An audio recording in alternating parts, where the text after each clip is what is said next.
Hi అండి అందరికీ, నేను మీ Sushma. Welcome to my channel Sushma విఈడి వ్లాగ్స్. ఈరోజు మనం ఆలు పరోటా తయారు చేసుకుందాం. వాటికి కావాల్సినవి చూపిస్తా చూడండి. ఒక 2 ఆలు తీసుకున్నాను నేను, ఉడకబెట్టుకున్నవి. ఆలు, ఆనియన్, గోధుమ పిండి, ఉప్పు, పచ్చిమిర్చి, కరివేపాకు, ధనియాల పొడి, కొత్తిమీర, జీలకర్ర కచ్చపచ్చ దంచుకున్నాండి, కారపొడి. వాటికి కావాల్సినవి ఇవి. ఇప్పుడు మనం పిండి ఎలా కలుపుకోవాలో చూసుకుందాం. 2 కప్స్ ఇప్పుడు గోధుమ పిండి తీసుకుంటున్నాండి నేను.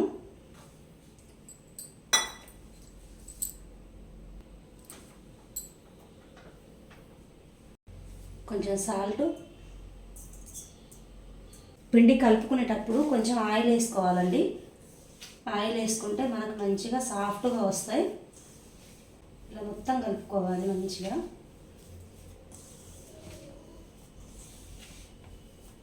ఈ ఆయిల్, సాల్ట్ మొత్తం కలిసేటట్టు బాగా ఇలా కలుపుకోవాలి. ఇలా పిండి ఎప్పుడైనా కానీ మనం ఇలా ముద్దగా ఇలా అన్నప్పుడు ముద్ద రావాలండి. పిండి ఇలా వచ్చిందనుకో పర్ఫెక్ట్గా మంచిగా వస్తుంది. పిండి పర్ఫెక్ట్గా వస్తుందండి మనకు పరోటా. ఎప్పుడైనా ఇలా ముద్దగా రావాలి, పిండి మంచిగా కలుపుకోవాలి. 2 కప్పుల పిండికి ఇప్పుడు 1 కప్పు వాటర్ తీసుకుంటున్నా. ఇలా కొంచెం కొంచెం పోసుకుంటూ కలపాలి. ఇలా కలుపుకున్నాం కదండి. ఇప్పుడు దీన్ని ఒక అరగంట పాటు పక్కన పెట్టేసుకుందాం. ఆలోపు ఇది మెత్తబడిపోతుంది.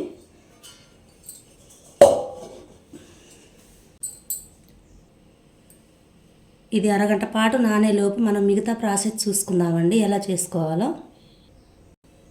ఇప్పుడు ఒక గిన్నె పెట్టుకున్నాండి. ఇందులోకి ఆయిల్ పోసుకోవాలి. ఒక 2 స్పూన్స్ ఆయిల్ వేసుకున్నా. పచ్చపచ్చగా దంచుకున్న జీలకర్ర. ఇప్పుడు ఒక మీడియం సైజ్ ఆనియన్ కట్ చేసుకున్నాండి.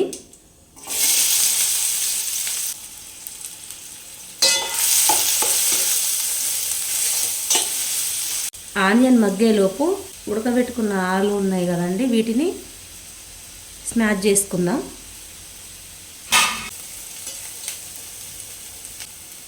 ఒక చిటికెడు పసుపు,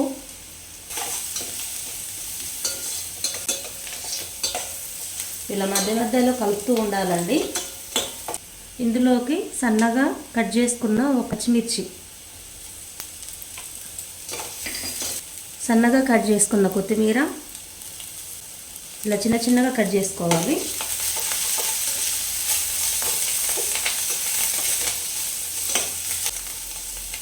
ఇందులోకి కరివేపాకు ఇలా చిన్నగా తుంచుకొని వేసుకోండి. సాల్ట్,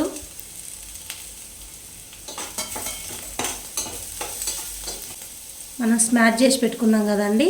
ఇప్పుడు ఈ ఆలును కూడా వేసుకుందాం. దీన్ని ఇలా స్మాష్ చేసుకుంటూ కలుపుకోవాలి. ఇందులో కొంచెం కారపొడి, నేను పచ్చిమిర్చి వేసిన కాబట్టి కొంచెమే వేసుకుంటున్నాండి. ధనియాల పొడి. ఇప్పుడు ఇవన్నీ బాగా కలిసిపోయేటట్టు ఇట్లా స్మాష్ చేసుకుంటూ కలుపుకోవాలి.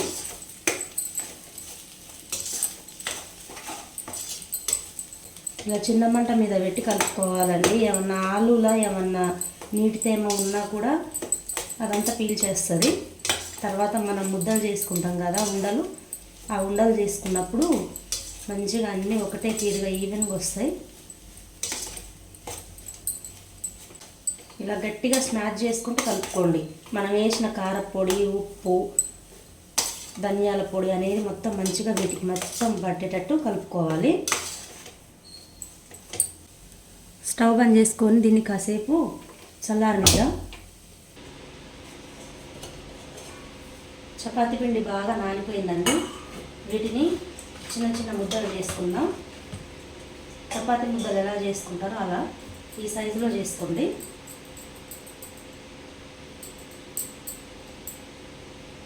ఈ సైజులో చేసుకోవాలి. అన్నీ ఈ విధంగా చేసుకుందాం.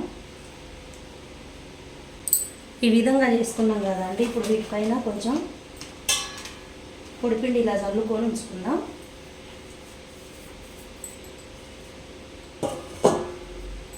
ఇవి బాగా చల్లారిపోయాయండి. ఇప్పుడు మనం వీటిని కూడా ఇలా ముద్దలు చేసుకుందాం. మనకి ఏ సైజులో కావాలో ఆ సైజు బాల్స్ చేసుకుని పెట్టుకోవాలి.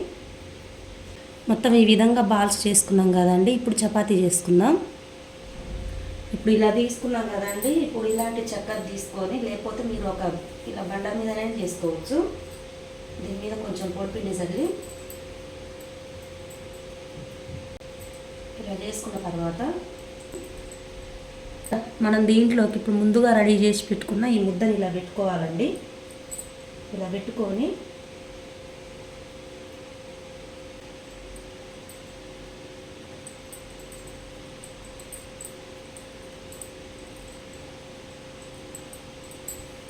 ఇలా చేసుకోవాలండి మొత్తం. ఇప్పుడు దీని మీద కొంచెం పొడిపిండి చల్లుకుంటూ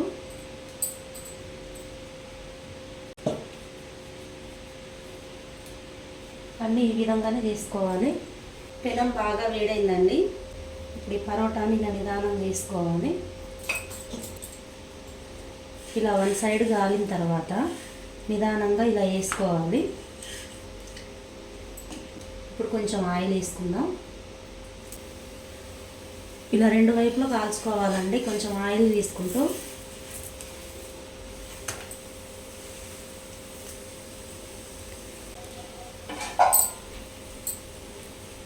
ఎంతో ఈజీగా ఉండే, ఎంతో టేస్టీగా ఉండే పరోటా రెడీ అయిపోయిందండి.